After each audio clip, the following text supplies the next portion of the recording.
Good morning. Thought I would give a quick update on a project I've been working on for the last week or week and a half. Just towards the end of rifle season with the kids, I was able to harvest a deer.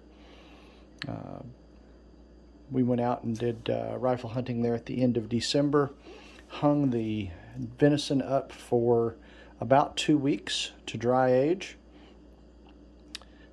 This really breaks down the muscle fibers and increases the tenderness of the deer, and we really like the flavor with it dry aged. It really changes the flavor of venison.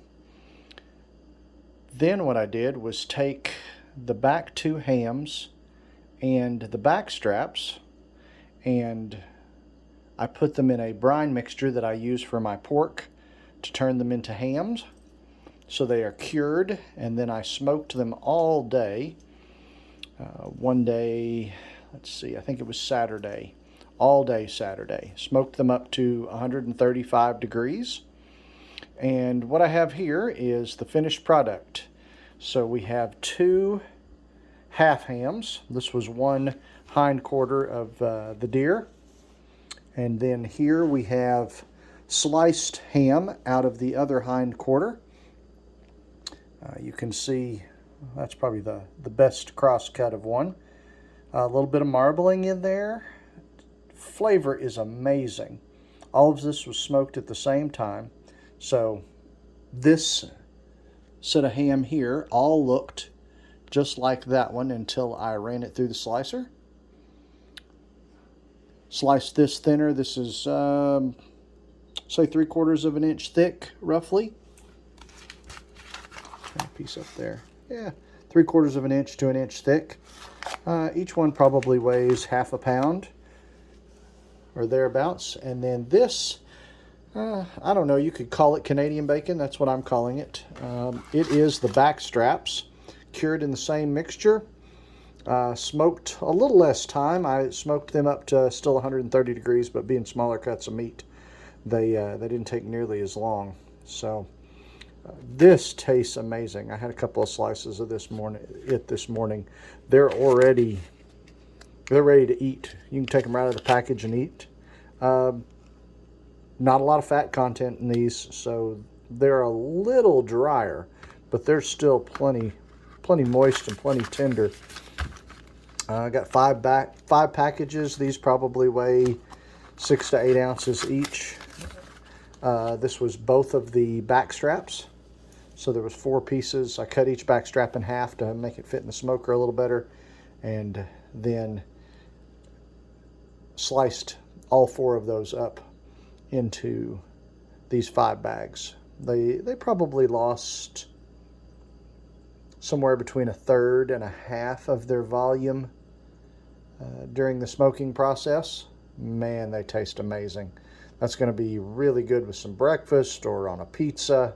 Just about anything. This ham probably will be eaten mostly with breakfast, but may get sliced up a little thinner at the time for sandwiches. It is so good.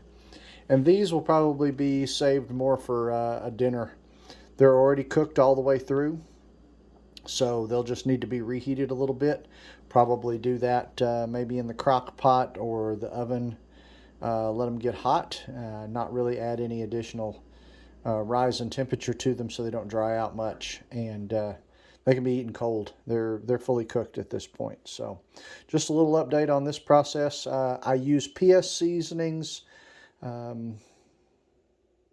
believe it is Sweeter Than Sweet Cure.